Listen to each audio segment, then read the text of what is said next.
This episode is brought to you by Progressive Insurance. Fiscally responsible financial geniuses, monetary magicians. These are the things people say about drivers who switch their car insurance to Progressive and save hundreds. Visit progressive.com to see if you could save. Progressive Casualty Insurance Company and affiliates. Potential savings will vary. Not available in all states or situations.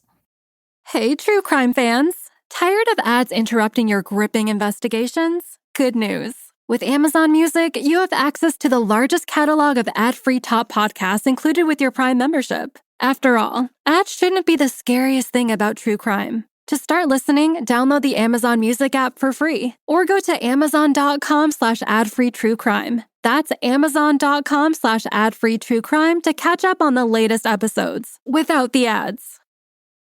Hi, everyone. I wanted to extend a personal invitation for you to join me and a bunch of other really cool indie podcasters in the beautiful Berkshires for the Berkshire Podcast Festival. This is going on the weekend of October 18th through 20th. It's going to be like this really intimate podcasting event with live shows, panels, meet and greet, studio tours, special sessions. It's going to be really cool. So here's a little taste of the lineup. We've got True Crime Bullshit, Generation Y, Crime Lines, JV Club, The Karen and Ellen Letters, Truth and Justice, Murder, She Told, The Trail Went Cold, and a bunch more. I'm also going to be doing a live show with Alvin from Affirmative Murder on Saturday night. That's going to be really fun. This festival is also raising funds for the Northern Berkshire Community Coalition and DNA Solves. So your dollars are going to some good stuff. In addition to the event itself, I'm super jazzed to get up to this part of the country, especially because it is going to be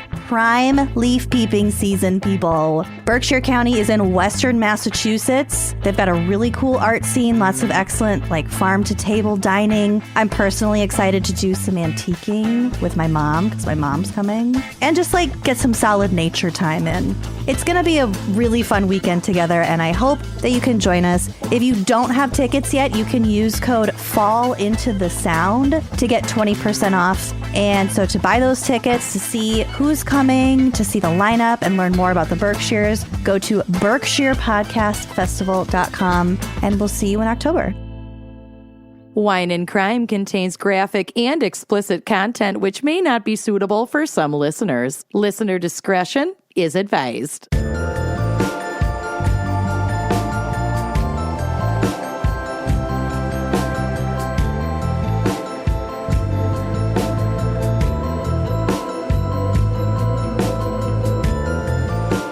Are listening to Wine and Crime, the podcast where two friends chug wine, chat true crime, and unleash their worst Minnesotan accents. Oh, yeah, you know it.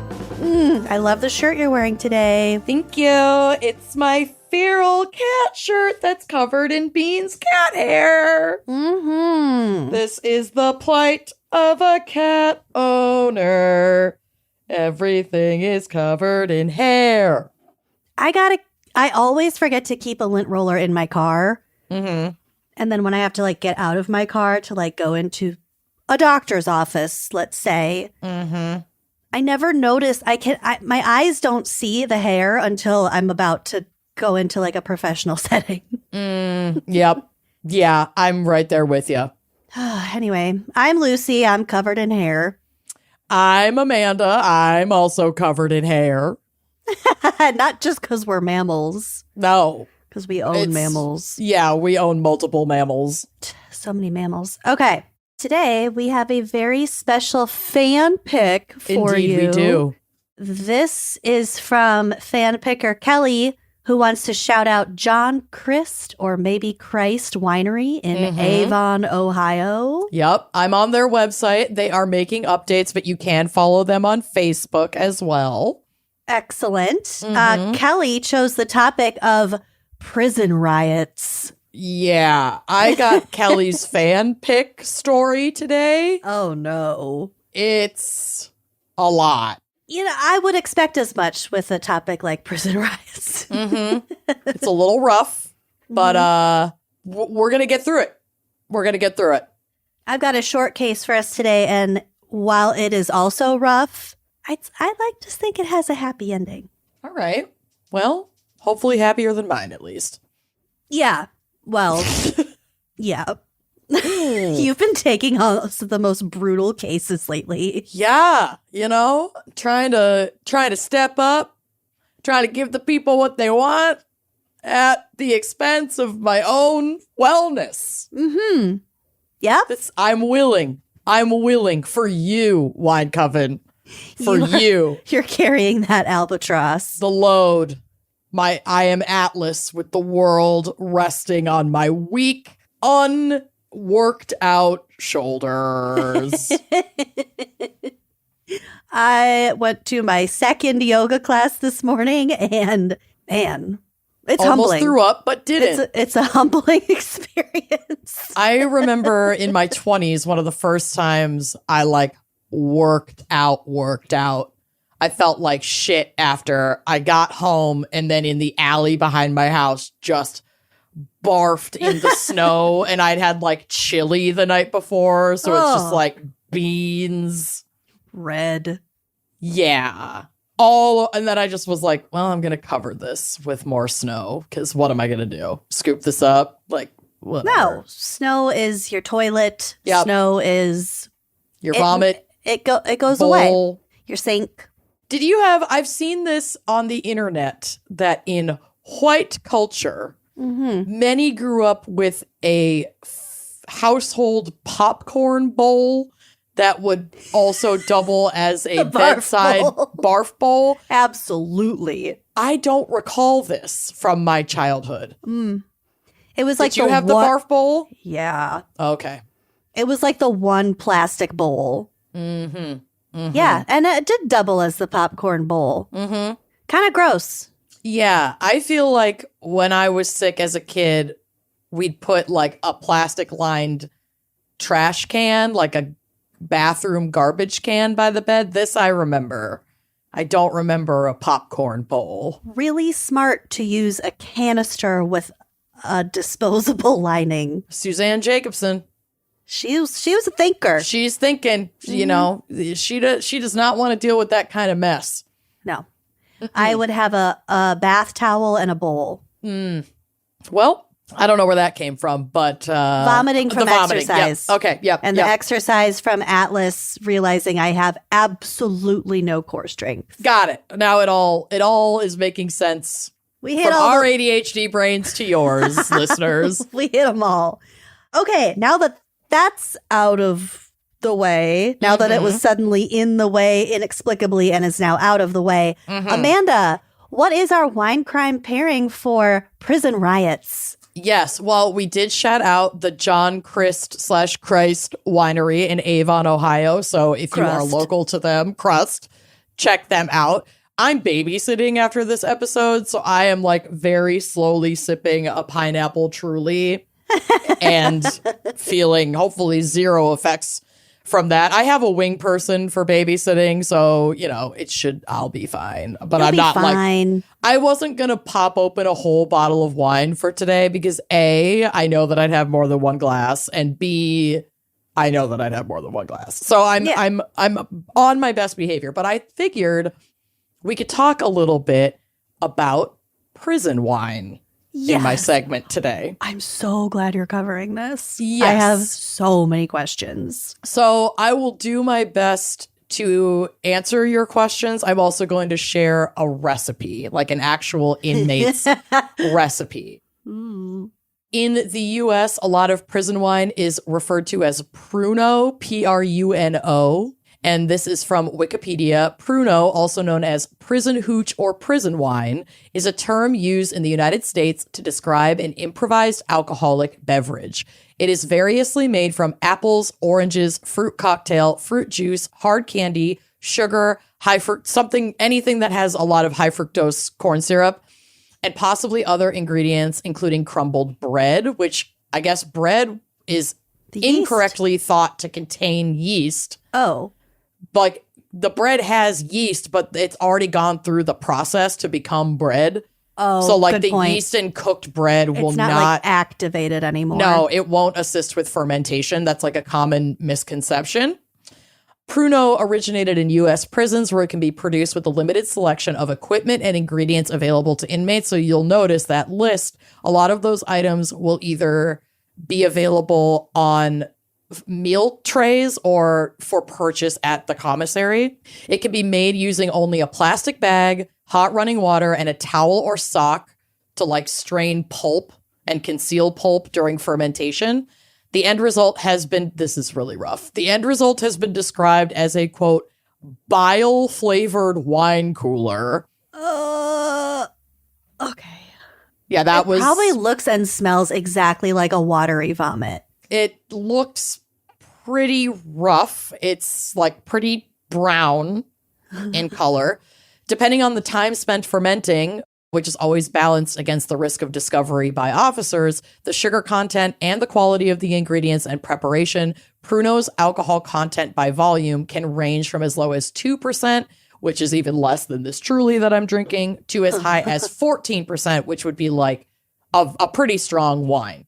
Yeah. So the recipe that I'm going to go over today is attributed to an inmate in San Quentin State Prison. His name is Jarvis Masters, and he uses a 1-gallon plastic bag, 10 oranges, which often will have to be collected like over time, because a lot of times just oranges will be on like the meal tray. 8 ounces of fruit cocktail, some sugar cubes, 6 teaspoons of ketchup, and a towel. So the first step is to peel your oranges and toss them in the bag along with the fruit cocktail. Then you're going to want to mash up the oranges as much as you can and add 16 ounces of water to the bag. The next step is to seal the bag very tightly, airtight, put it in your sink and heat it with hot running water for about 15 minutes. After that, you're going to want to wrap your bag up in a towel to keep it warm to help with the fermentation process and stash it somewhere safe for at minimum 48 hours for fermentation. Once the 48 hours are up, you'll check on your bag of mash and you smell test it. So you have to see if it smells really gross and if the bag is expanding. And that actually means it's working. That means it's fermenting. It's like bubbling up. There's gases that are being released that would expand the bag. A chemistry is occurring. If you have reached that stage, then you would add sugar and 6 teaspoons of ketchup, which allegedly speeds up the fermentation process even more. And I guess gives the wine a better taste. I don't know. Ketchup is something that I very much struggle with and only eat in very small quantities under very specific circumstances. So that one's hard for me to get past that ingredient, but I'm trusting Jarvis. Mm-hmm. Jarvis's recipe calls for 40 to 60 sugar cubes, but the more sugar you use, the higher the alcohol content your wine will be, up to a certain point. So it does max out at some point. The person who tried this recipe at home used 60 sugar cubes. Once the sugar cubes and ketchup have been added, you need to seal the bag back up, place it under hot running water for 30 minutes, wrap it back up in a towel, and let it do its thing. 3 short days after adding your sugar and ketchup, you'll have your very own prison wine. All you really need to do in that final 72-hour span is to open the bag once a day to let all the gases out so it doesn't like pop. So you have to release it. You have to burp it. Oh my God. And then seal it back up and run hot water over it for 15 minutes before wrapping it back up again in the towel. Once the 3 days are up, just separate the fruit mash from your pruno and enjoy. So you can also filter it like through a sock or a towel. If you're reading this, I know you're probably wondering how it tastes. It was actually a lot better than I expected it to be. The smell kind of throws you off, but it pretty much just tasted like a really thick orange juice with a hint of ketchup flavor. It obviously isn't the best wine in the world, but then again, you know, you're in prison. It's better than nothing. Like if you need it, then that's an option. But yeah, if you're just bored out of your gourd in prison, it might as well. I mean, I'm not going to say that I am not curious about trying this method. It's just, I don't know about the ketchup. We should send it to Madeline to recipe test. Ooh, okay. Since she does that professionally. That'd be hilarious. It would be an interesting experiment. That's for sure. Mm-hmm. So yeah, that is a step-by-step guide to how to make your own prison wine. That is fascinating. Are you sipping on anything today?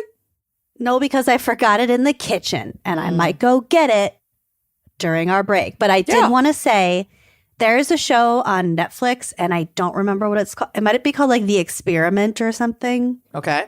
Basically, there's a prison block And the head of the prison is like, okay, we're going to give you, I think it's 14 days with no guards, no locks. You are all, there's like 30-ish dudes in this prison. I've heard about this, actually.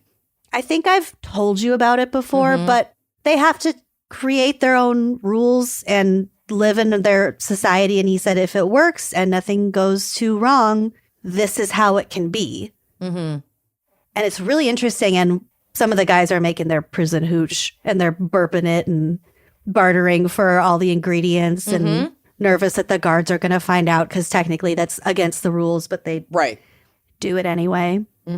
Yeah, it's cool. That was a really cool show. And I think that there's a lot of like ingenuity that goes into prison life. Oh, of course. Like, I mean, when you're in like smart cookies doing stuff like that in there. It's chemistry. Mean, desperation can also lead to innovation. You know, people's sense of survival in, honestly, at least in the US and certainly in places abroad, pretty horrific conditions. And community building, bartering, like it's their old school tactics, but they can work for your survival when you're locked up. Yeah. Things are not complicated on the inside. I'll have to watch that show because that is a really interesting concept. And I mean, it'd be interesting to see how it plays out, like allowing the inmates to kind of self-govern and regulate their own community and see how that can be more, you know, community care focused and nonviolent and, you know, create better conditions when they have any kind of autonomy or ability to advocate for themselves. It would be interesting to see what, you know, it could look like from like a broader prison reform perspective. Well, we will in fact get to it in my segment. Yeah. Okay, awesome. Then let's go to our ad break so we can come back and get into the meat and potatoes. Sounds good. All right. It's wedding season. We love a good fall wedding. And normally I dread formal events because of like tight dresses and like struggles going to the bathroom and having to take all of your clothes off in order to do that. But with Honey Love, all of those problems are solved. You do not have to fear formal events. Honey Love uses targeted compression to enhance your curves instead of squeezing them in. You're going to feel hugged. You're not going to feel suffocated. Comfort is the biggest thing for me. And if I'm not comfortable, I am not having a good time. I don't want to sit down. I don't want to go to the bathroom. I don't want to eat anything. I don't want to drink anything. But yeah, Honey Love, it feels like a second skin. It keeps you nice and cool. It's very breathable. They have lingerie-inspired design details that just make it actually cute shapewear. And for a limited time only, you can get Honey Love on sale. Get 20% off your entire order with our exclusive link, honeylove.com/wine. Support our show and check them out at honeylove.com/wine. Y'all, the superpower short is my girl. Okay? I've got thick thighs. I've got a huge butt. And this just keeps everything high and tight and keeps my thighs from fusing together on the dance floor. I can dance comfortably all night.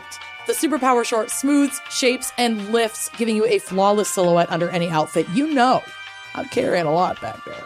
And I love her. And this is like a bra for your butt. Honey Love's best-selling superpower short is our go-to for that effortless look. It has targeted compression technology that distinguishes between areas where you want more support, like dat booty, and areas you need less compression so you can eat and drink and enjoy the buffet. Their Signature X targets and sculpts your midsection without squeezing your natural curves. It's designed to work with your body, not against it. You also won't have to worry about it rolling down, which is literally unheard of in shapewear, thanks to the flexible boning that's hidden in the side seams that just keeps it up, and it just makes that like hourglass shape look so good. Also, we've all been there, struggling to take off a tight piece of shapewear with a bathroom line out the door. That is like the most stressful situation ever. But the Superpower Short has a 100% cotton gusset, so you can just skip those extra undies. And it has a convenient opening in the panty area for super easy bathroom. You don't have to get completely nude to whiz. But it doesn't stop there because Honeylove has more than just sculptwear. They have incredibly comfortable bodysuits, bras, tanks, and leggings for everyday support. Honeylove is just as easy to put on as it is to take off. Shapewear shouldn't be hard. Their products make you look and feel great. Whether it's for a wedding, an event, or an everyday boost of confidence, Honeylove is the perfect plus one. Treat yourself to the best bras and shapewear on the market and save 20% at honeylove.com/wine. Use our exclusive link to get 20% off, honeylove.com/wine. After you purchase, they're going to ask where you heard about them. Please support our show and tell them we sent you. Say yes to every adventure with Honeylove. We have been using Talkspace for years, and it is really like the best little addition to our life for so many reasons. It has helped me with maintaining therapy over the years. When I had to leave my house and go to appointments, I was so much more likely to cancel and just fall out of that routine. It's so accessible. You could do it right through the app in your phone. It can be so hard to find and meet with a therapist that's the right fit. But this makes it so easy. You get matched with a therapist, and then if it doesn't work out, you can easily switch to somebody else. There's no awkward in-person breakup. And it's affordable. We all know therapy can be costly, but Talkspace is super affordable and in-network with most insurance providers, and most insured members have a $0 copay. Talkspace, the leading virtual therapy provider, makes getting the help you need easy, accessible, and affordable, and that's why we love it. Yeah, like Amanda said, it is so easy to sign up online from your phone, from the app, to get paired with the licensed provider that is the right fit for your needs. And typically this is within 48 hours, which is crucial because, I mean, not only is it life-saving in a lot of circumstances, but also starting therapy can be really scary. So you take forever. And you don't want a whole lot of lag time before you aren't into the idea anymore, because it is worth it and everyone should have therapy. Yeah, they match you within that window of motivation, which for this ADHD girly, thank you. Absolutely. And if that provider isn't the right fit for you, you can switch providers at no extra cost and also not face-to-face, which is always great. Talkspace makes getting help convenient because you can take your appointments from the comfort and privacy of your own home, from the bathtub, from your bed, from wherever. You can even talk it out between sessions by sending messages to your therapist, because they have office hours and they'll get back to you as soon as they're back in the office. And if you just have to get something off your chest, get an idea out whenever, text it out, baby. You can do that. It's really great. Talkspace provides personalized treatments for individuals, couples, the LGBTQIA+ community, veterans, teens, whatever bucket you fall into, whatever problems you're having in your own life, there is a therapist that is the perfect match for you. And as a listener of this podcast, you'll get $80 off your first month with Talkspace when you go to Talkspace.com/gals and enter promo code SPACE80. To match with a licensed therapist today, go to Talkspace.com/gals and enter promo code SPACE80 to get $80 off your first month and show your support for the show. That's Talkspace.com/gals, promo code SPACE80. With your drink in hand, Lucy, what is our background? Maybe psych, and as you mentioned, a little case snippet for Prison Riots. So, Prison Riot is kind of a loaded phrase. It's actually pretty much a misnomer because the word riot connotes disorganization, wanton violence. Plus, there's some underlying racism in there. And a prison riot isn't really that. But officially, definition-wise, a prison riot is an act of combined defiance or disorder by a group of inmates against the prison staff or another group of prisoners. Prisoners riot to force change or to express grievances or both. According to the Raphael Rowe Foundation, prison riots can occur due to a number of different reasons, such as mistreatment by the prison staff, overcrowding, inappropriate access to essential items, poor living conditions, gang activities, or other issues that just impact the quality of life for the prisoners. My case is literally all of the above. It's all of those things combined. It's wild. Sounds like that was a fun time. Yeah. So in the 20th century in the United States, there were roughly 1,300 prison riots. So they're not uncommon. The first recorded uprising in the United States occurred in Connecticut's Newgate Prison in 1774. This is so ishy. So the prison was built over an old copper mine. Mm-hmm. And I'm pretty sure that's where the inmates were forced to labor in the mine to like fund the prison, basically. Yeah. The facility was underground. Oh, God. Mm-hmm. It housed both violent and nonviolent offenders. Mm-hmm. A first offense might call for a 10-year sentence, while a second offense for like anything could be up to life in this prison. Oof. So overcrowding and violence were rampant. Mm-hmm. The 1774 riot broke out in response to horrifying conditions, including the fact that there were no cells.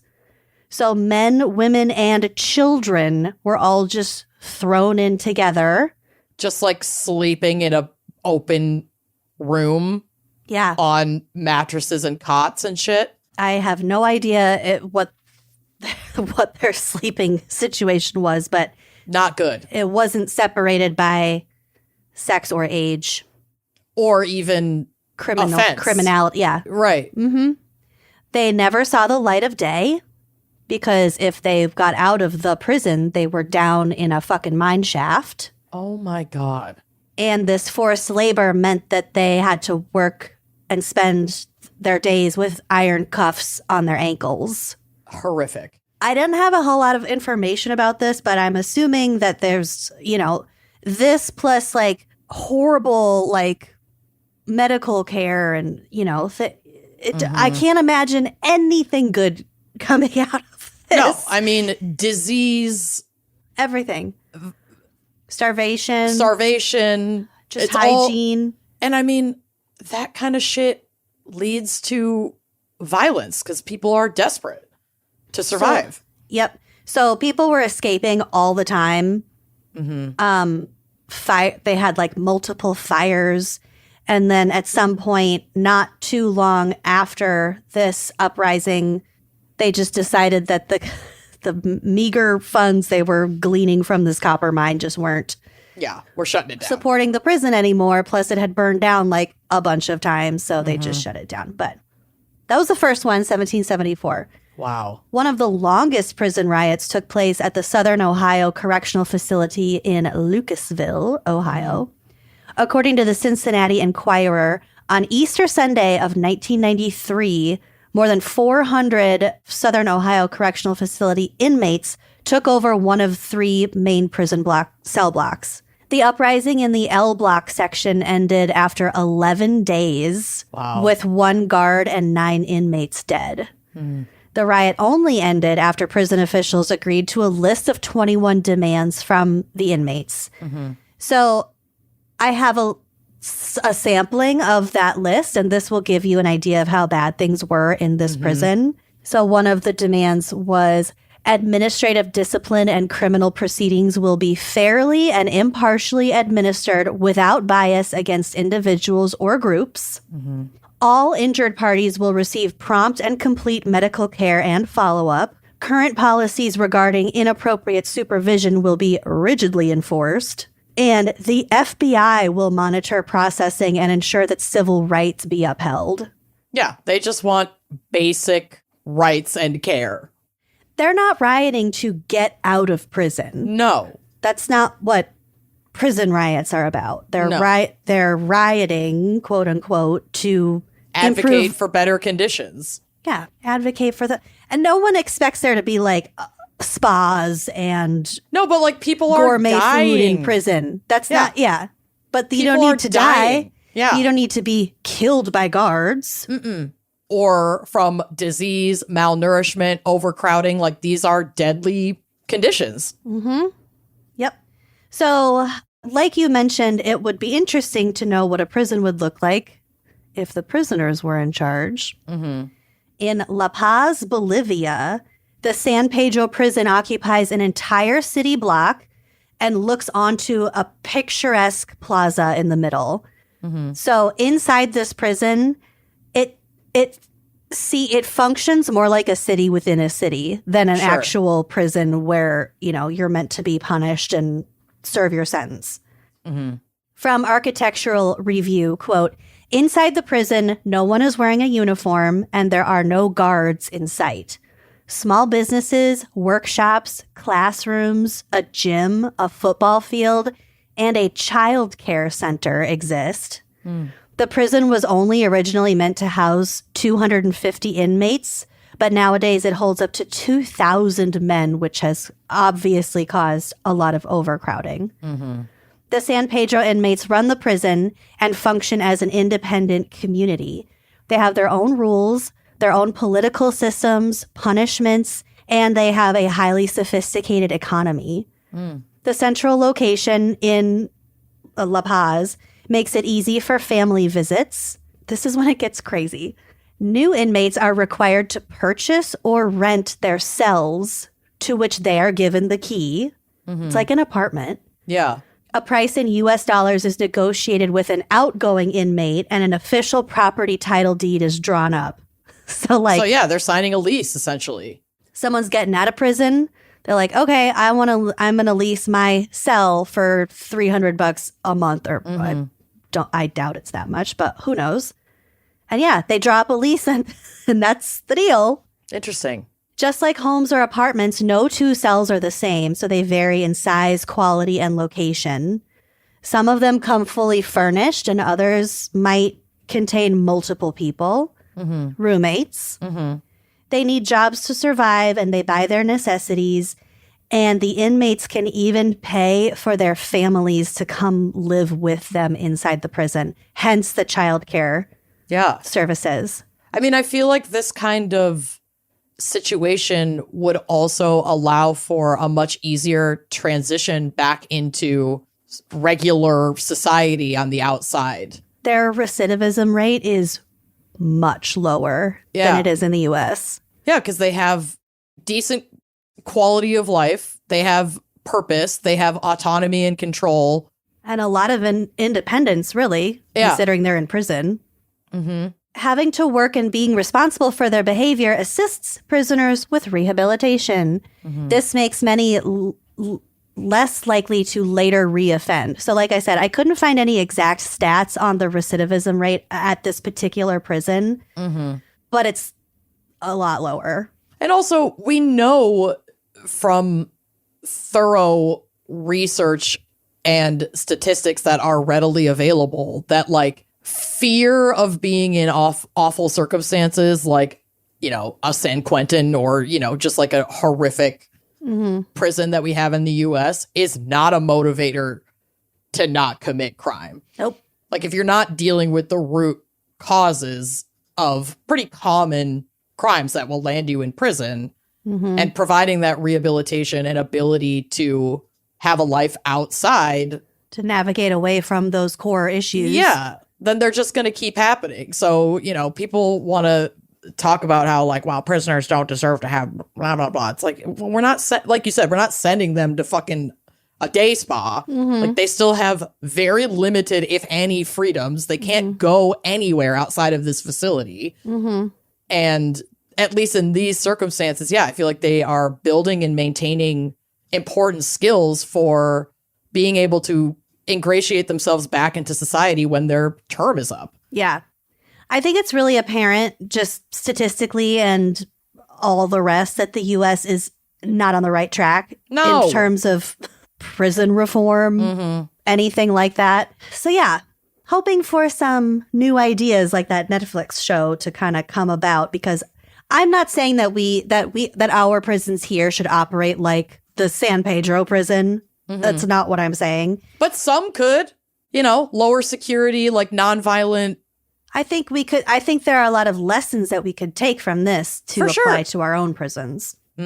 So while there are still fights in this prison, most inmates, just because they're in essentially their own society with women and children around everywhere, most inmates will stop fighting if there are children in sight and then probably resume once the children are gone. However, none of this means that this is not a violent place to live.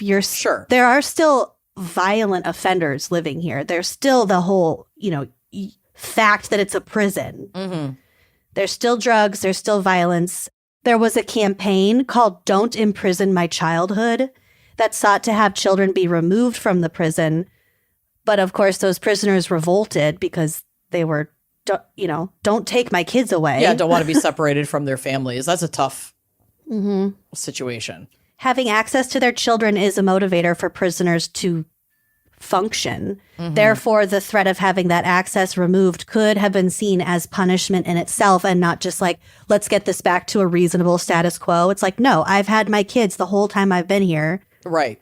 You taking them away at this point is punishment. Right. So that didn't pass.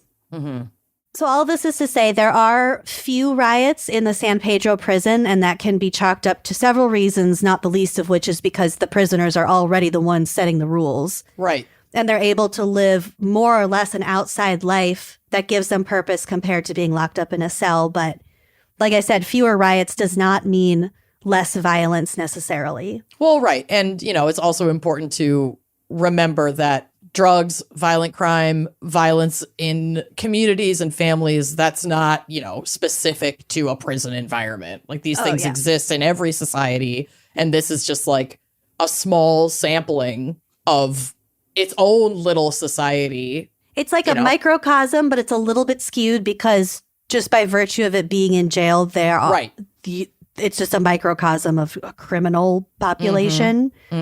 So, but I still think that freedoms and having that autonomy, having a little bit of independence is can be a motivator for getting out and not coming back. Yeah. And a facilitator for not coming back, really. Right.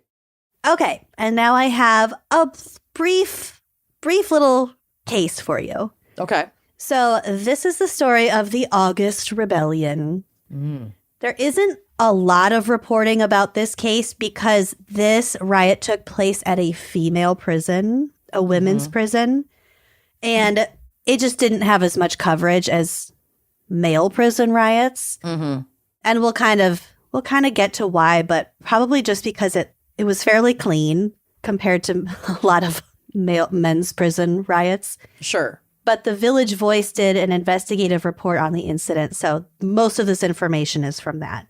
Okay. On August 29th, 1974, a group of around 200 female prisoners at New York State's Bedford Hills Correctional Facility for Women, which was a maximum security state prison 45 miles north of New York City, staged an uprising and took over 2 buildings plus the recreation yard. Their riot was in response to the inhumane treatment of one inmate, Carol Crooks, who had recently filed a lawsuit against the facility. So here's a little bit about Carol. It is definitely worth noting that she was a Black woman. She was born on October 12th, 1947, so happy birthday, Libra, in Brooklyn, New York. Her father died when she was young, and she was forced to fend for herself and her younger sister. So she was doing what she had to do to make ends meet. Yeah. In 1972, Crooks was running a heroin distribution ring in downtown Brooklyn where she claimed that her former associate tried to blackmail her. Soon after, the police found said associate shot to death, and they arrested Carol Crooks for the killing. She pled guilty to first-degree manslaughter and was sentenced to the Bedford Hills Correctional Facility for 15 years. Okay. On February 3rd, 1974, so this is just a couple years after she had gone to jail, Carol woke up, exited her cell, walked past a guard and down a flight of stairs to the mess hall to get a glass of milk. The guard ordered her to stop, but Carol just ignored her. According to the corrections officer's account of the events, Carol returned to her cell, took off her glasses, and violently attacked 4 guards. Okay. Well, I'm not buying that account, but all right. Just out of nowhere. Yeah, I guess, because she was told that she couldn't go get her milk or something. Allegedly, she knocked 2 of them out with her fists and struck the other 2 with a flower pot and 2 table legs. I hope she had like a whole plant set up in her cell. Oh, that'd be nice. That'd be nice. But I don't know where she got a flower pot or 2 table legs for that matter, but whatever. When the Village Voice asked Carol Crooks about the incident, she said, quote, I never attacked them, only defended myself when they came to me. Their training wasn't all that sufficient. Mm-hmm. So I was just like, they came after me and they aren't that good at their jobs. Yeah. So I kicked their asses. Yeah. Sorry about it. While male corrections officers were not allowed in that prison at the time, the officials determined that Crooks was an extraordinary circumstance. So shortly after her fight with the female corrections officers, allegedly, several male officers went into Crooks's cell. They used a mattress as a shield and pushed their way in.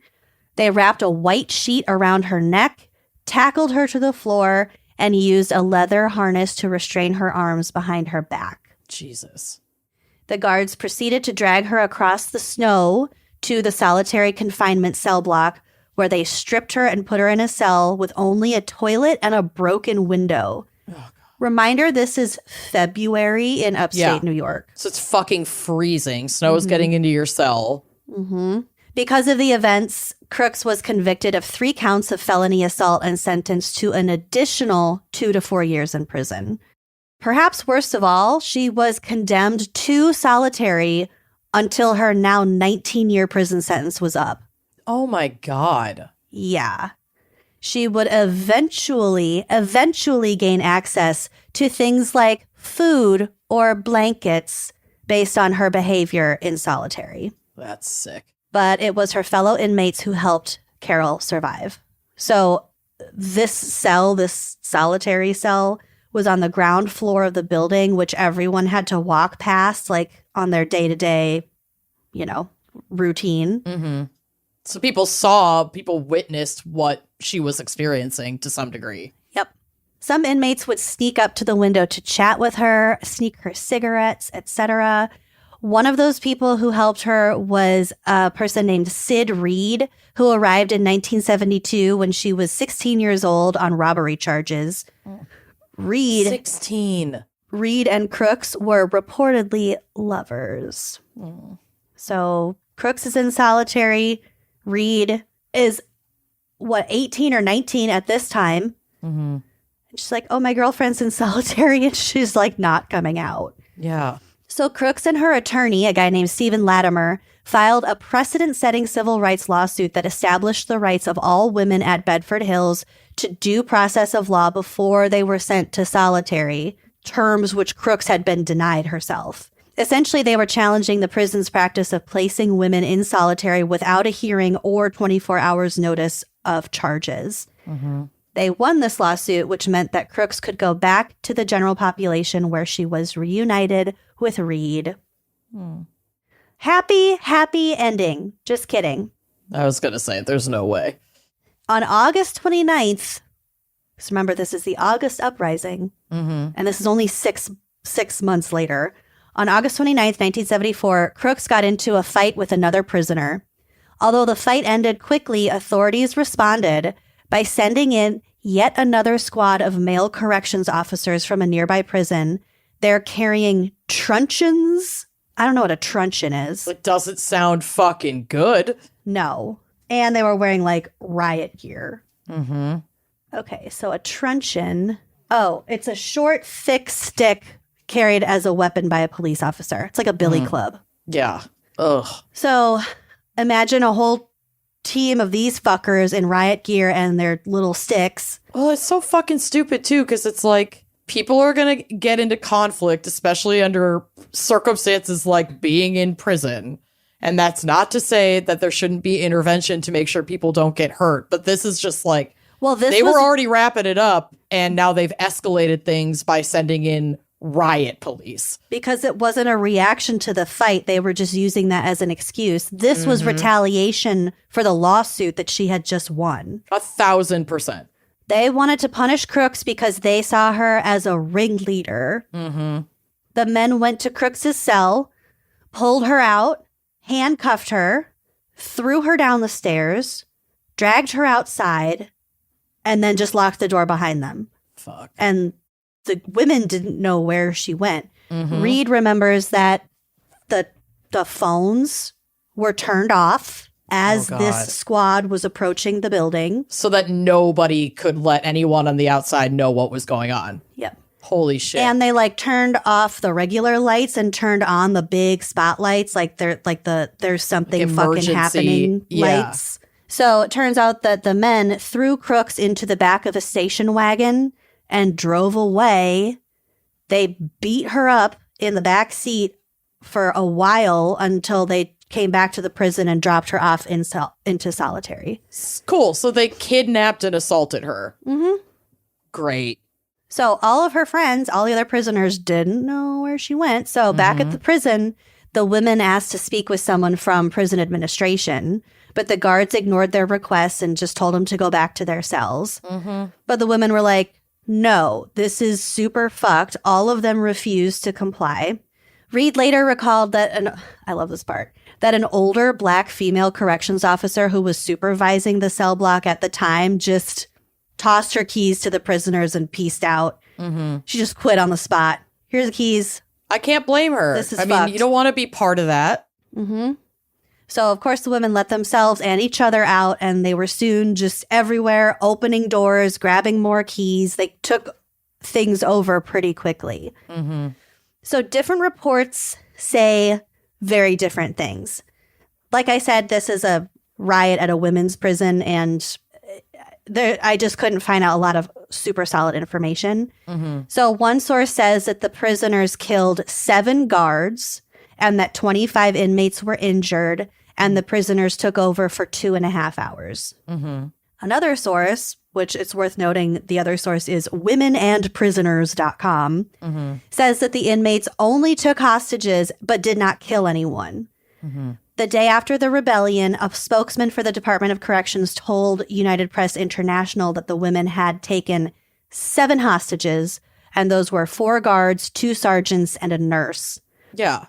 Well, and it should be verifiable whether or not these people were killed. It seems intentionally vague so that certain sides can, like, own the narrative of what happened. I don't think anyone was killed. Yeah. But at least one or like a couple of sources said that there were some people killed. So I don't know. It's kind of shoddy reporting all around anyway. But Reed herself disputes this and says that there were no hostages at all. It was also reported that after the uprising, 24 or 25 women were transferred to a psych hospital because of this, which is also really fucked up. Yeah. During the riot, 200 women had taken over the 2 buildings and the courtyard, forming a circle and demanding proof that Crooks was alive. This was all about Carol and her well-being. Yeah. Well, she'd been fucking kidnapped. Yeah. They demanded that members of the press and lawyers be brought to the prison and that the phones be turned back on. The guards provided excuses saying, oh, there's no one in command who can give that order. Bullshit. Just go back to your cells or else we're going to call the National Guard. So the women were like, no, fuck you. We're not moving. So the authorities brought out water cannons, hosed them down with water cannons. They threatened them with tear gas. In February. No, this is in August. Oh, okay. Sorry. The first time was February. Not that, makes it like okay. No, but I had the exact same. I thought it was February when I first read it. Yeah. Too. It was like, wait, August. So they're just beating them down, basically. By the time midnight rolls around, the women couldn't really take it anymore, and they all peacefully returned to their cells. So while the prisoner, I believe Reed's account that they didn't take any prisoners. So even though I don't think they took any prisoners, Reed reports that one of the guards locked herself voluntarily in a closet. Probably did hide because that would be pretty scary. No one was injured except a few folks who had asthma attacks. But still, no one knew what had happened to Carol Crooks. And yet there were and remain reports floating around that up to 7 guards were like brutally murdered. Like, come on. In analyzing who would benefit from that narrative, yes, I don't believe it. It's the state, not the prisoner. Yeah. So no one knew where Carol was until Reed and some of the other suspected riot leaders were sent to solitary for their punishment. Mm-hmm. So and then there she was. There she was. They found her all beaten up. Reed and the other suspected leaders were sentenced to 1 year each in solitary, and Crooks was given 2 more years for starting the fight that would lead to the rebellion. Jesus. Crooks and the other women brought another lawsuit, which they won, resulting in them being released from solitary. The lawsuit was called Powell versus Ward. It finally ended in 1981 and resulted in a binding pledge by prison officials to conduct disciplinary proceedings fairly and to only send truly mentally ill prisoners to psychiatric hospitals. It's the fucking least you could do. Well, and also that is so easily manipulated by the system. Yeah. You get one fucking prison psychiatrist that works for the state to deem a quote unquote troublemaker or problematic inmate as mentally unstable, and off they fucking go. Like that offers horrifying. on paper, it seems like it offers protection, but in action, it's just the same shit they're already doing under fancier verbiage that makes it sound ethical. I think that this lawsuit provided for a lot more oversight. So, Which, thank God. yeah. It also awarded the women $127,000. This is my favorite part. This is also why women should fucking be in charge and men can't do anything right. So the $127,000, this money was used to purchase washers and dryers for the prison, Black and Hispanic literature for the library, and equipment for the prison law library, including word processors, typewriters, and copy machines. And finally, they also threw themselves a party with ice cream in 1983. So yeah, they took every penny they rightfully won and reinvested it into essentially their little community. Yep. And amped up their law library so that they can continue protect themselves. advocating for themselves. Thank you. I got you, baby. So that is the August Rebellion. Wow. Yeah, I hadn't heard about that. No, there's I was looking for like pictures. There is almost nothing online. Yeah, I mean, it again. The prison system has every reason not to want this kind of information to be readily available, and so like that's part of the reason why, at least in my case, a prison uprising like that as far as we can glean from the limited information was not extremely long, was not extremely violent, and didn't garner a lot of public media attention, can just be kind of downplayed and swept under the rug, even though that event is obviously extremely important and those women put their lives on the line to advocate for themselves and each other, and we should know about those things. And like in my case, it was so violent and garnered so much media attention that it's like extremely well documented. And, you know, any of these kinds of uprisings, I think, should be well documented, large or small, so that we can get to the root of the issue. Yeah, and analyze, figure out why it happened. I mean, in this case, it's because they sent men in who are trained in restraining other humans to just wail on a female prisoner that was against their own policies. And it led to this, and their reaction with the riot gear and the clubs, it's just a massive escalation, throwing her down the stairs handcuffed, unfucking necessary. There's taking her off campus and beating her in a private car. Yeah. Anyway, ridiculous, fucking ridiculous, absurd. But well, I'm so glad you covered that. Yeah, the violence on the side of the state compared to the violence on the side of the prisoners is just like so disparate. Right. Like, yeah, I guess I shouldn't be surprised there aren't a whole lot of like hard and fast stats about it because it was so skewed and so fucked. But yeah, there we go. Well done. Thanks. Should we take a quick break to hear a word from our sponsors and then settle in for a real doozy of a case? I think that's a great idea. So I had a very, very stressful week last week, and that stress was reflected in the state of my bedroom. There was just laundry everywhere. My bed was a mess. It just wasn't that. It wasn't my bedroom where I go to feel comfortable. It just didn't feel good. So what did I do? Folded all my laundry, lit a candle, changed my sheets. Yup. And when I tell you that my mood just improved tenfold, just having clean sheets and a clean, refreshing bedroom, that is self-care. Truly, when I put on a new, fresh set of Brooklinen sheets, I have that moment where I breathe in deep and I'm like, yes, I do have my life together. Yes, I am exactly. a grown human woman, and the quality is so good. The products are beautiful. They feel great. They wash really well. So it's like really easy to fit it into your home and aesthetic because they have so many different designs, but they all just like are so easy to clean and keep clean.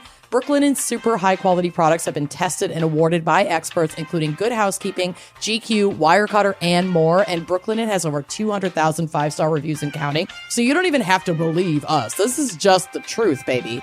These products are made to be loved and lived in for years to come. They last. Stop like buying random sheets at the store because, oh my gosh, oops, I need new sheets.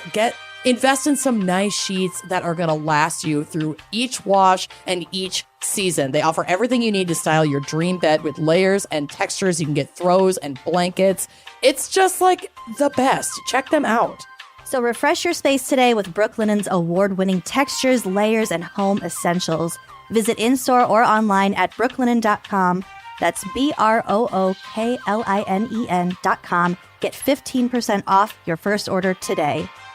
Y'all, fall has hit the Midwest like a wall of cold. It was like 80 degrees last week, and then suddenly it was 40 degrees My heat during is the day. on. Yeah, the heat's on. And that transitional period for your wardrobe can be super frustrating, but not with Quince. It's something I'm actually looking forward to as the weather turns cooler. I'm talking, it's pumpkin spice latte season. It's cozy season. And nothing is cozier than the sweater collections from Quince. Are you kidding me? I am ready to get everything. Yeah, I'm going to Massachusetts tomorrow. It is peak leaf peeping season. Sure is. It's going to be the most beautiful trip I've ever been on, and my mom's coming with, and she texted me yesterday, and she was like, pack all your sweaters, baby. Yeah, how many cashmere sweaters from Quince do you have in your bag right now? Like 10?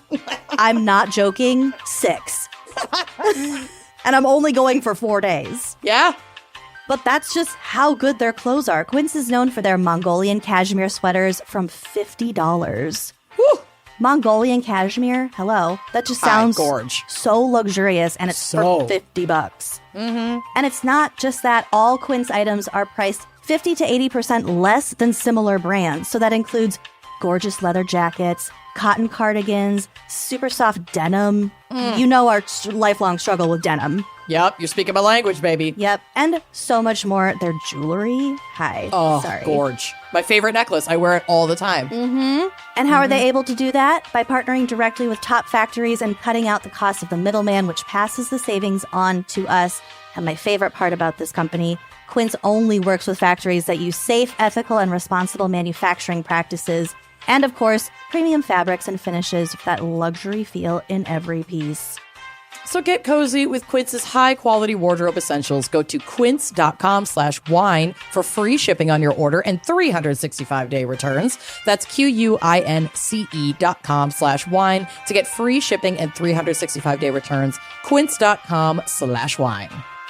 If you're a parent, your kids depend on you for everything. That can be a huge amount of pressure. It's definitely an enormous responsibility, but you don't have to worry about what would happen to your kids if one day you're not there. Because I know that I have life insurance in case the unexpected happens. Having term life insurance for myself is so beneficial because I can rest easier, sleep better at night. Knowing my child and loved ones can have some financial support even if I'm not here, and that is where Fabric comes in. Fabric by Gerber Life is term life insurance you can get done right here, right now. You could be covered right from your couch in under 10 minutes with no health exam required.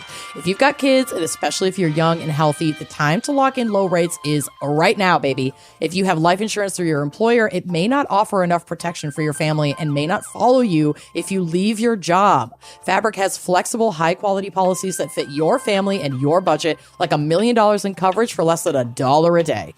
It's all online and on your schedule, so apply when it's convenient for you. There's absolutely no risk. There's a 30-day money-back guarantee, and you can cancel at any time. Fabric was designed by parents for parents, and now they partnered with Gerber Life, trusted by millions of families like yours for over 50 years. They have over 1,900 five-star reviews on Trustpilot with a rating of excellent. Fabric has more than life insurance, too. They have free digital wills, investment accounts to invest for your kids' future, and more, and you can manage it all from your phone. Join the thousands of parents who trust Fabric to help protect their family. Apply today in just minutes at meetfabric.com/gals. That's meetfabric.com/gals, MEET fabric.com/GALS. Policies issued by Western Southern Life Assurance Company, not available in certain states. Prices subject to underwriting and health questions.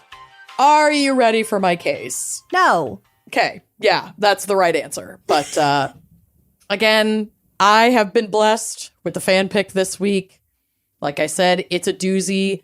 I didn't even include like all of the most violent and gruesome details. I touch on them, but it's rough. It's rough. So just buckle in. This is the story of the 1980 New Mexico prison riot, which remains the most deadly prison riot in American history. Oh, good. There were, as we've discussed, a lot of factors at play that led to an outbreak of violence at the New Mexico State Penitentiary in this situation in 1980, but also leading up to this situation, all of which was well documented and all but ignored by the powers in charge and the powers able to meet these inmates' needs and make changes. They just didn't. Okay. Prison overcrowding and inferior prison services, which are common problems in many correctional facilities, were major causes of this specific disturbance. On the night of the riot, there were 1,156 inmates in a prison that had beds for fewer than 963. Oh. So people were crammed into blocks with bunk beds, mattresses on the floor, makeshift or not sleeping even areas. Yeah. Piles of blankets if they were lucky enough to get them. First-time nonviolent prisoners, kind of like you mentioned in your case, were not adequately separated from repeat violent prisoners. Many were housed in crowded, unsanitary dormitories. PNM, that's the prison in New Mexico. PNM's food was of poor quality, a problem which was exacerbated by the prevalence of cockroaches and mice. So sanitation was abysmal. Intestinal diseases were common. A visiting warden reported that PNM was the filthiest institution he had ever seen. If people are regularly getting sick because of the food and they're just not doing it, like someone's going to die. Oh, yeah. And people did. People definitely did, whether it was like accurately reported that way. Yeah. Is a deeper question. But these conditions were, in fact, deadly for inmates. The place was a filthy, overcrowded powder keg filled with powerless and desperate people. One spark and the whole place was going to blow, and that's precisely what happened in February of 1980. So by 1980, the New Mexico State Penitentiary was, like we said, severely overcrowded. It was originally designed to hold about 900 inmates, and the population swelled to nearly 2,000 around this time. This overcrowding exacerbated tensions among inmates, leading to a very volatile environment. Inmates were often forced to share cramped spaces, which contributed to feelings of frustration and hopelessness. The facilities at the penitentiary were outdated and poorly maintained, so basic needs such as healthcare, sanitation, and food services were inadequately met, if met at all. They also lacked recreational activities, educational programs. Like, they did not make any investments into this prison that would benefit in any way, shape, or form the inmates, or reduce recidivism, or allow for education, allow for them to reintegrate into society. None of that was available. There's absolutely no kind of enrichment. None. They're just bodies existing. Mm-hmm. This environment, sorry, go ahead. It's just horrific. Yeah. And again, I know awful. I understand it's a prison, but But like they're still human beings. humans aren't meant to survive that. No. That's psychologically It's torture. torture. And it's going to cause major fucking issues that could have been avoided. This environment fostered a sense of neglect and abandonment, pushing inmates toward more violent means of expressing their dissatisfaction, because people would try to follow the rules, file complaints, bring their grievances to the appropriate hierarchy, and they were just ignored. Just ignored. Staff-inmate relations were extremely strained. Many guards lacked proper training and were ill-equipped to manage a high-stress environment like the penitentiary. So it was just like they were understaffed, and staff turnover here was really high. So they were just like desperate to get guards in there that weren't properly trained. And then these guards wouldn't last long because the conditions were so fucking terrible. Reports indicated that some guards resorted to abusive practices, which only escalated tensions. The lack of effective communication and respect between staff and inmates created an atmosphere of hostility and mistrust. The inmate population was quite diverse, comprising various racial groups and ethnic groups. This diversity would lead to conflicts and power struggles amongst the inmates themselves, because there were a lot of, gangs that would form within in-groups.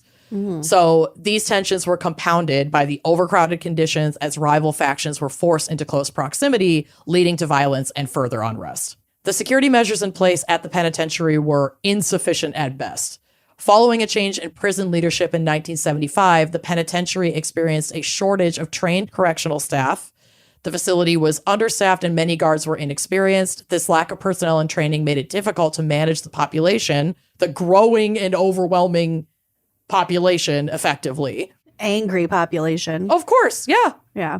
A subsequent investigation by the state attorney general's office found that prison officials began coercing prisoners into becoming informants in a strategy known as, quote, the snitch game.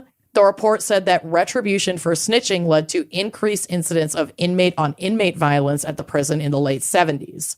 This whole dynamic sowed further mistrust of leadership and corrections officers and mistrust amongst the inmates themselves, which is a highly, highly volatile environment to be in, on top of all of the abysmal conditions in the prison that are already ramping up tensions. Yeah.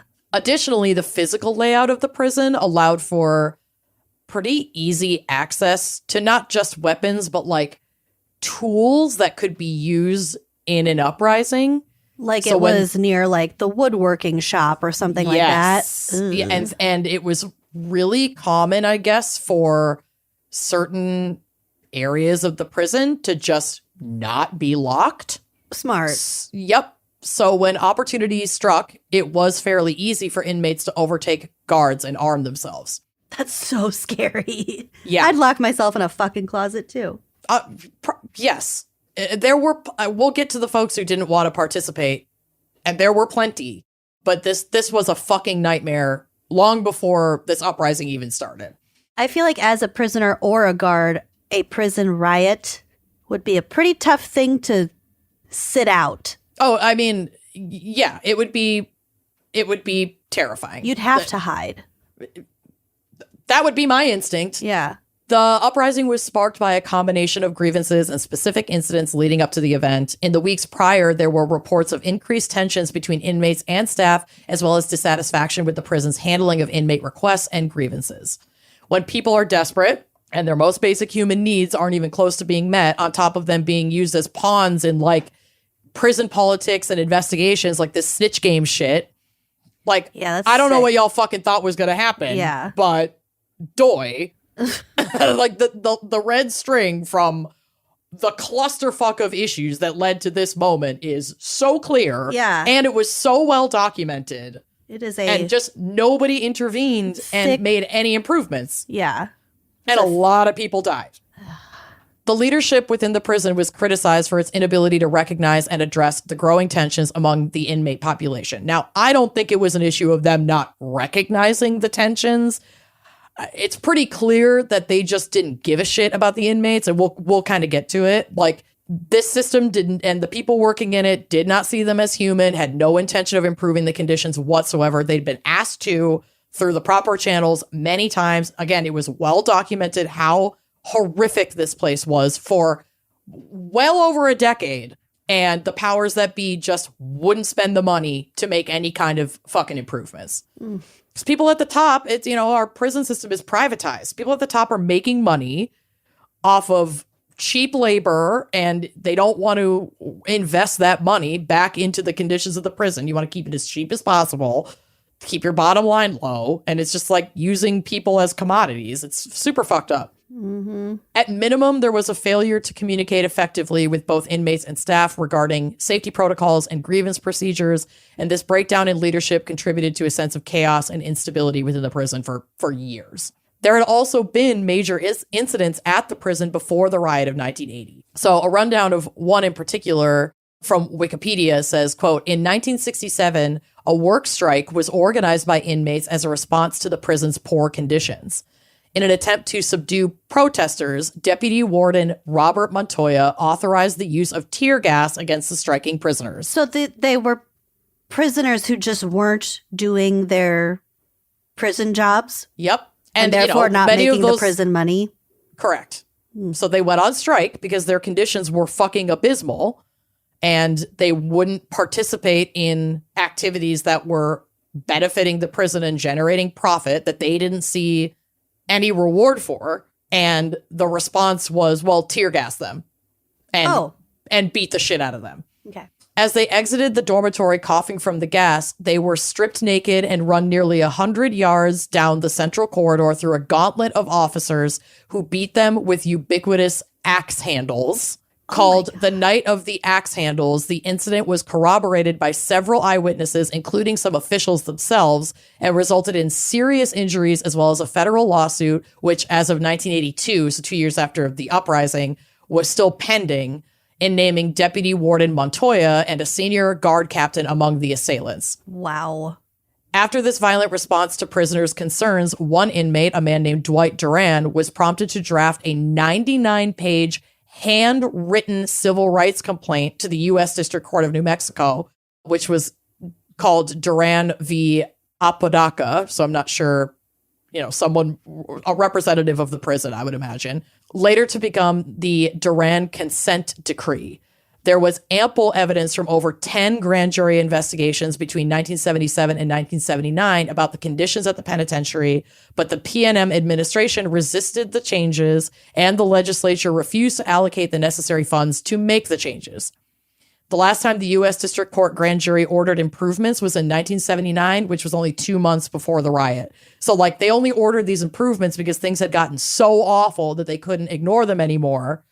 But obviously within 30 days of ordering the improvements, nothing is improved. These people are still not seeing the benefits of this lawsuit. Do they ever? I mean, this incident definitely leads to some reforms, but, as we know, prison reform as we enact it in the United States is not equitable. Some minimal improvements can be made to basically get the law off your back. But I would venture to guess things are not exactly phenomenal in this prison, even now, after all of this happened. Yeah. So as darkness settled over Santa Fe on the night of February 2nd, 1980, tensions simmered within the walls of the New Mexico State Penitentiary. The facility, already overcrowded and understaffed, had become a pressure cooker of frustration and despair. For a while, some inmates had been watching the routine of the late night checks by the guards. So they would make these checks between 1 and 2 a.m. The routine was essentially one of the guards was the lead guard on these checks, and he'd have all the keys on him to the dormitories. And they'd unlock these dormitories one by one for additional guards to check the rooms while inmates were just standing nearby, just inside the door to wait for checks to be completed, the doors to be locked once again. They targeted this round of checks as an opportunity to overpower the guards and waited for the right moment to carry out their strategy. Oh my God. So on Saturday morning at about 1:40 a.m., February 2nd, 1980, on cue, 2 prisoners in Southside Dormitory E2 overpowered the officer that was holding all the keys before he had an opportunity to close and lock this inmate's door behind him. So just visually, are they doing just cells where there's only like 2 guys in a cell, or are they the bigger rooms with all the bunk beds? There was both, but what happened, it started in this E2 dormitory, which I believe had individual cells that were unlocked for checks and then like locked back up one by one. Okay. But there were definitely areas of the prison, and there are some photos that I pulled from one of my sources that are on the drive that you can look at to kind of see what some of the more group, quote unquote, housing looked like. Mm-hmm. It's not great. Ooh, no. But then there's also an example of like what a single cell looked like as well. So there's both. Okay. But where this originated was one of those more like single cell blocks. Okay. So they overtook the guards, including the officer manning the doors, and this meant the prisoners took 4 officers hostage. They had escaped from E2 dorm because they, got the keys. They had these hostages.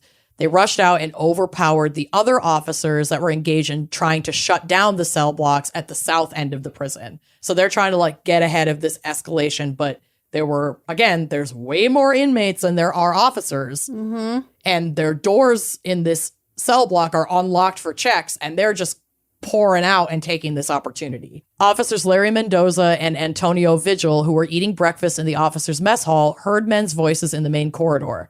A prisoner in an officer's uniform was standing by the open grill, which is like a gate, apparently guarding it. So someone had already taken the liberty of disguising themselves as an officer. And so there are like dozens of prisoners out at this point? Yes. Ugh. Yes. Approaching the grill, marching north, was a hallway filled with prisoners. So at this point, it's like, it started with maybe a dozen, but they are opening cells left and right and Getting gathering in everyone out. numbers. Whoa, this is so scary. The officers soon realized the vulnerability of the grill being open, as this meant the path lay wide open for the inmates to attack the control center, which, operates almost everything in the prison. Yeah. So these officers that hadn't been overtaken yet ran to the control center and warned other officers of the situation. The north grill beside the control center had also routinely been left open most nights. What the fuck kind of operation is this? Shady one. Yeah. The 2 officers took refuge in the north wing of the prison, and the control center closed and locked the north grill behind them. It's reported that many of the inmates were also drunk from homemade spirits, which certainly added to like the chaos and overall mentality. Pupo, or whatever it's called. Pulo. Pruno.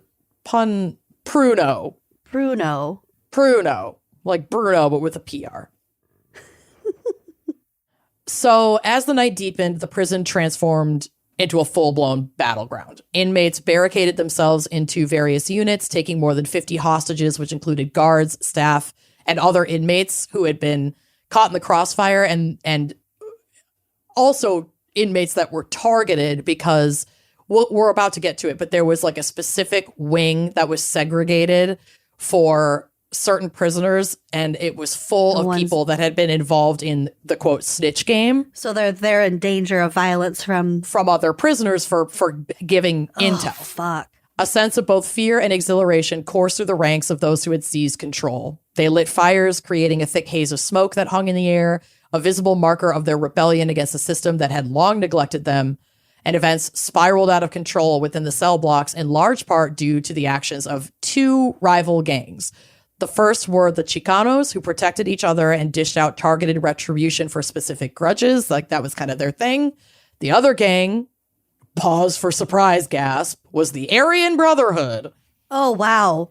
And was led by some of the most dangerous inmates in the prison. So these groups decided to break into Cell Block 4, which held prisoners labeled as informers. Snitches. Cell Block 4 also housed inmates who were mentally ill, convicted of sex crimes, or otherwise vulnerable to violence from fellow inmates. Because the hierarchy in prison. Cops. Yeah. Yeah. This area held a total of 96 prisoners. Initially, after taking over the control center, the call was to immediately take revenge on the snitches at the far north of the prison. However, to get there, they had to pass the psychology wing. So multiple prisoners broke into the psychology wing. They found storerooms of prescription drugs. It was like Costco, like drug Costco. Mm-hmm. The drugs were not only consumed by some inmates, but emptied into shoeboxes and distributed to other prisoners. Then they set fire in the psychology office in order to destroy the psychology records that had been used to keep some prisoners from obtaining parole. Oh, damn. One of the tools that they obtained to gain access to cell block 4 was a cache of blowtorches that were on the prison grounds for maintenance purposes. Without the keys to this particular cell block, prisoners used the blowtorches to break open the grills to the cell block and then methodically opened each cell and pulled the snitches from their beds. Oh my God. Many of the inmates on this floor were taken hostage, tortured, and killed, some by hanging, at least one by decapitation with an axe. Oh my God. And some allegedly burned alive with the torches that they'd acquired. Blowtorches. Yeah. Jesus Christ. Prisoners called out the windows to the state police that had gathered outside because they, reinforcements had been called in from the few guards center. that had and the control center was eventually overtaken. It sounds like it's kind of hard to determine, but like up to 50 hostages were involved in this situation that included some of the guards and a lot of the prisoners that had been labeled as, whether, legitimately or not, like you're a snitch, you're being targeted, basically. So they were murdering the snitches, but also taking some of them hostage. Yes. Ooh. Yep. So prisoners are calling out to the state police outside who were lining up just beyond the fence and pleading for them to save their lives. The waiting officers did nothing, despite there being a back door to cell block 4, which would have offered a way to free them and to enter and maybe regain control. As the door was intended only for emergency use and therefore never opened, they claimed the keys were not readily available, and this was why they couldn't get them out through that door. No, they were just letting this fire burn. Yep. Meanwhile, state police agreed with the prison negotiators not to enter the prison as long as the officers inside were being held hostage, were still alive. So, like, if those officers inside are still alive, we're going to wait this out and not come in. Wouldn't you want to get them out? I don't know. Seems like the opposite of what they'd want to do. Yeah. Among the hostages, fear set in. Many were trapped, facing the unpredictable wrath of the inmates who were fueled by years of pent-up rage. Some inmates did turn on each other, settling old scores amid the chaos. The walls were just fully echoing with the sounds of violence. They're shouting, crying, crackling of flames. Like torches. It would. I can't even imagine how scary it must have been in there. During an edition of BBC's Time Watch program, an eyewitness described the carnage in cell block 4.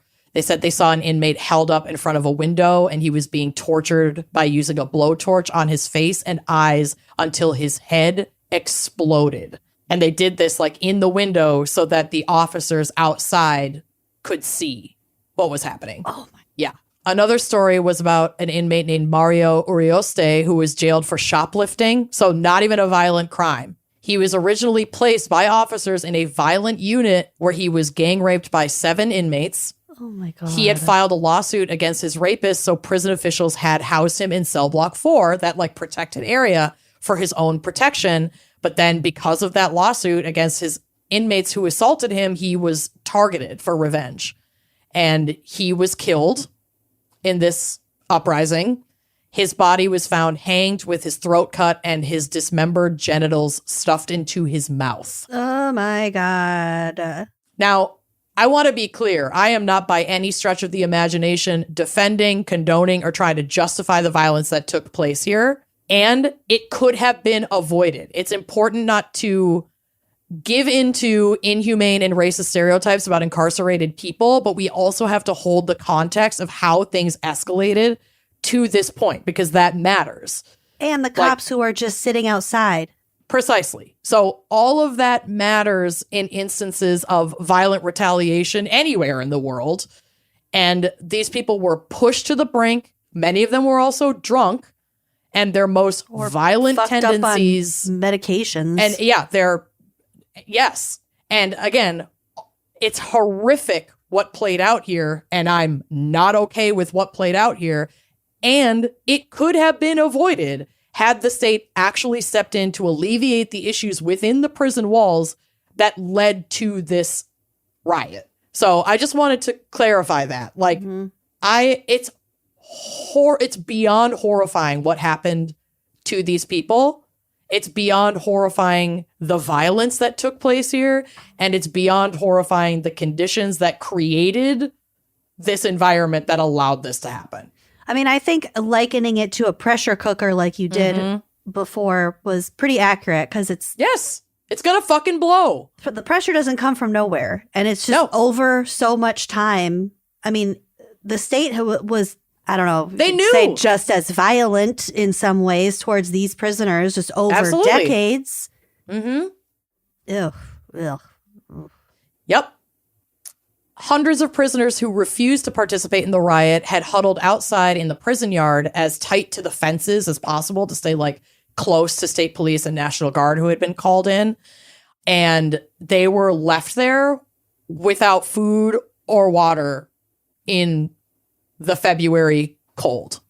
There's a photo on the drive of a message that someone wrote in the dirt of the prison yard that reads, "We need food," so that the helicopters that were flying overhead could read it and hopefully send them help. But oh my God. As far as I know, those provisions were not provided. As dawn broke, the outside world caught wind of the situation. Media vans were gathered outside the prison gates. Reporters were relaying the escalating crisis to an anxious public. Law enforcement prepared to intervene while families of the hostages and other inmates waited anxiously, praying for their loved ones' safety. What if you were the mother of that kid who got sent to jail for shoplifting? I mean, nobody deserves a death like that, but it's just, I don't even have fucking words. Yeah. That guy shouldn't have fucking been there in the first place, period. No. For more than 36 hours, negotiations unfolded amidst the chaos. State police and the National Guard were mobilized, and an uneasy standoff persisted. Meanwhile, within the prison, conditions deteriorated further. Food and water supplies ran low, and the fear of impending violence hung heavy. Some of the officers held hostage were protected and fed by inmates. 2 officers disguised themselves as inmates and were actually escorted out of the prison by sympathetic inmates that were still on the inside. 2 officers had been brutally beaten and raped and were carried out on blanket stretchers because the prisoners didn't want an officer to die while in their custody. Because like some of these folks in the hierarchy were like, this is only going to be worse for us if we don't try to alleviate some of this and get some of these people out. Like, certainly there were plenty of people in this prison with righteous anger who wanted change. And this was an opportunity, to potentially have their message heard. And then there were other people involved that are opportunistic. We see this at almost every, large protest, for example, who wanted to take this opportunity to enact revenge, Just throw bricks and kill people who wronged you 10 years ago.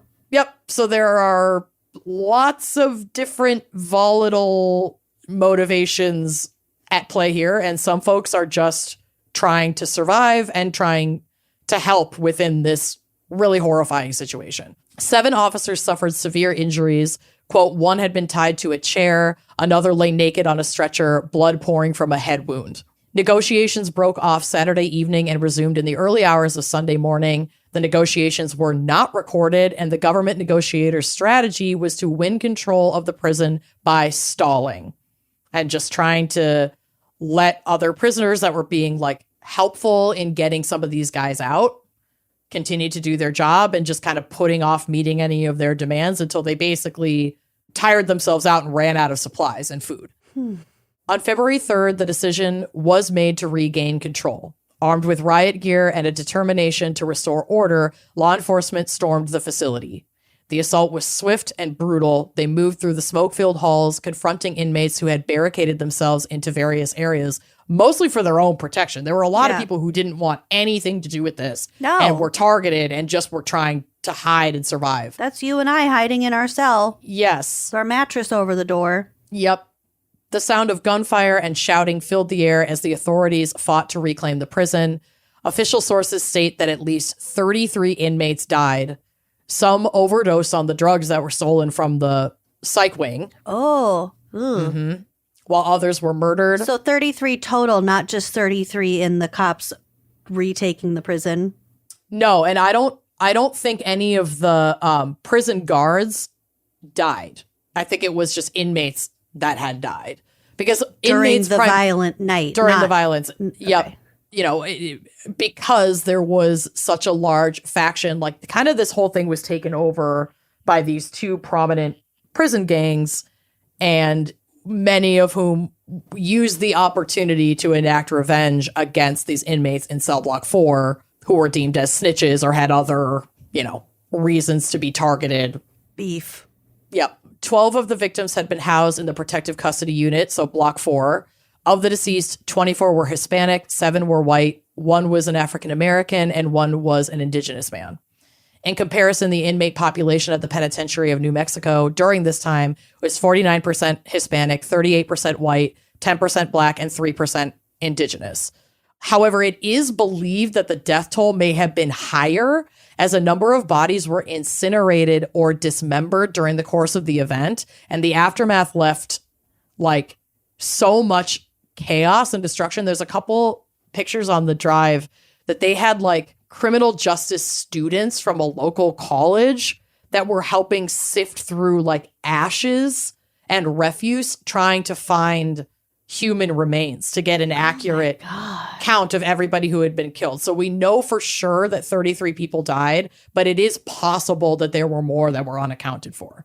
It's wild that anyone would be unaccounted for. Yeah.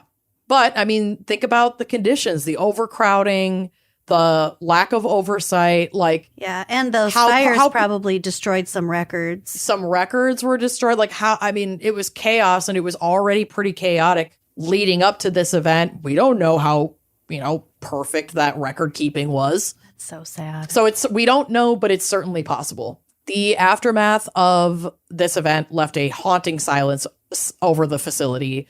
Flames had destroyed several buildings, and the wreckage bore witness to the violence that had unfolded within the prison walls.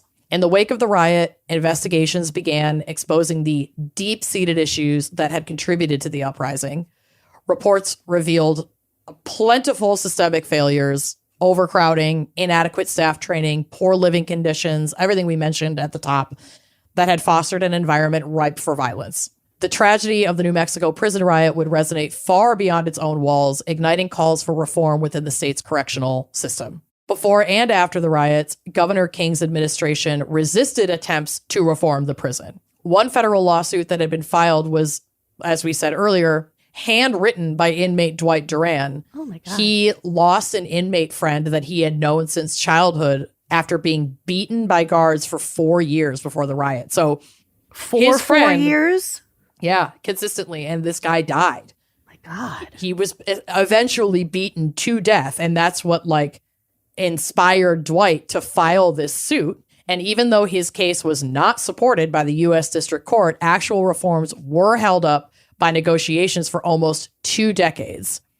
Actions were not settled until the administration of Governor Tony Anaya, a former district attorney, 7 years later. So it would be years after that event with Dwight Duran's friend, which was still in process by the time the 1980 riot happened.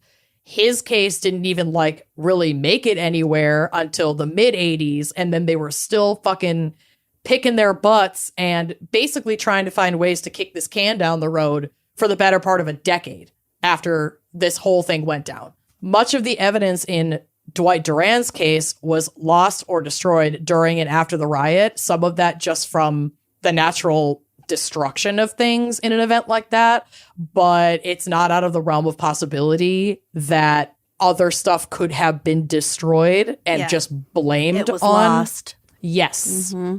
However, systemic reforms after the riot were undertaken following the Duran v. King consent decree, which included implementation of the Bureau classification system under Cabinet Secretary Joe Williams. The prison reform work from the Duran case developed the modern correctional system in New Mexico. So it was a combination of this specific case further pushed through by the events of this riot. So his handwritten lawsuit finally got the boost it needed because of this. Because of what went down here and how public. Yeah. And in the media this was. Yeah. So like, as you know, on the surface, you see, oh my God, there's this prison riot in the news. Like what a horrible, violent, isolated incident for these inmates. And then more and more information comes out, including this lawsuit. And it's like, oh, fuck. Now we can't hide from this shit anymore. We have to do something. Face the music. Yeah. The events of those 2 harrowing days in February became a turning point for discussions about prison reform in the United States. The riot was a stark reminder of the human cost of neglect, and it left an indelible mark on the history of corrections in New Mexico. The echoes of anger and desperation still linger in the memories of those who witnessed the chaos. I mean, this happened not that fucking long ago. No. And a lot of people died, and it remains a reminder of the need for change and the fact that so much violence erupted as a direct result of their circumstances within the prison. And the states and the people in charge still did and continue to do everything they can not to spend the resources to improve these conditions. This is an ongoing problem in corrections in the United States, period. Like, this is one cross-section and maybe erupted in what's historically been the most violent uprising in a United States prison. But, like, these conditions are unfortunately so common. And again, like we keep saying, like, the powder keg it's gonna blow. The pressure cooker is gonna blow. So if we don't advocate for livable and humane conditions within our prison system, we know from research that those conditions don't do shit to reform prisoners or to keep people from committing crime outside of prison. They only make the path to rehabilitation harder. And we still just are so married to this privatized, fucked up, capitalistic, racist prison system. There's too much money. Like mice, rats, cockroaches, inedible food, no fucking beds, fucked up sanitation, understaffing, no resources for people who need help, no enrichment, like you said. I mean, that's fucking torture.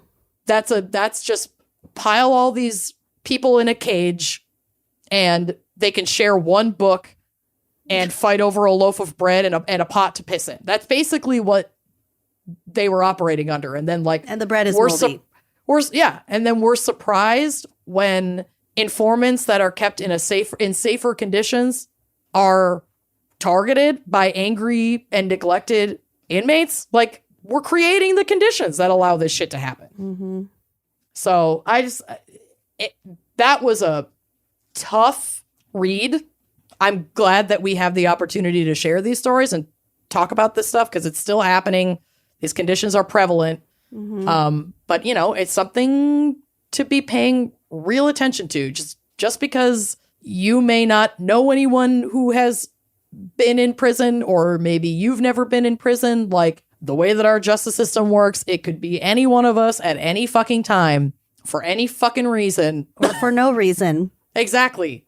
Like some of the people that were sitting in there, like we said, shoplifting, or, you know, in cases like Rikers, where people will be in there for literal years without charges, just awaiting trial because they couldn't afford bail, can be in these kinds of environments and die. I mean, they die with no opportunity to defend themselves through the quote unquote justice system.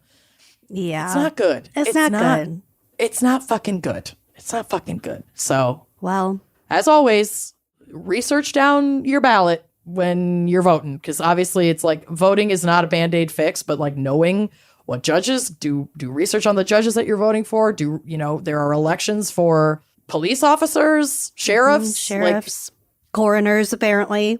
Yes, like look into that shit, because these are the people that are in charge of essentially placing people into conditions like this. And that's like one place where you can play an active role in trying to prevent things like this from happening. But Yeah, there are a lot of great organizations that work on prison reform. I mean, even the Innocence Project does a lot of important work, not just on wrongful convictions, but, prison conditions.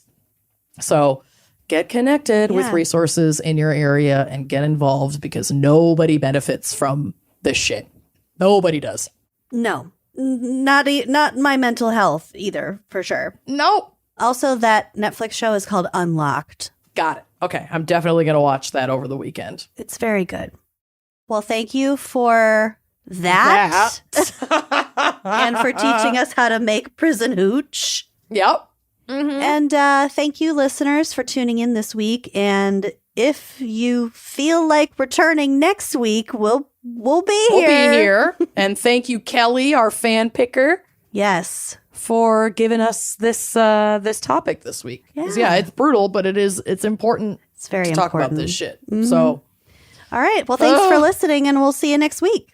Bye-bye. Thanks for listening to Wine and Crime. Our cover art is by Danielle Sylvan. Music by Phil Young and Corey Wendell. Editing by Jonathan Camp. Our production manager is Andrea Gardner. For photos and sources, check out our blog at wineandcrimepodcast.com. You can follow us on all the socials at Wine and Crime Pod. If you have questions, answers, or recommendations to share, email us at wineandcrimepodcast@gmail.com. Episodes are available on Apple Podcasts, Spotify, wherever you get your podcasts. If you like the show, please rate, review, and subscribe on Apple Podcasts. It is the best way to spread the word. If you'd like to show your support and get access to all sorts of wine-fueled bonus content, visit our Patreon page. Cheers!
This episode is brought to you by Progressive Insurance. Fiscally responsible financial geniuses, monetary magicians.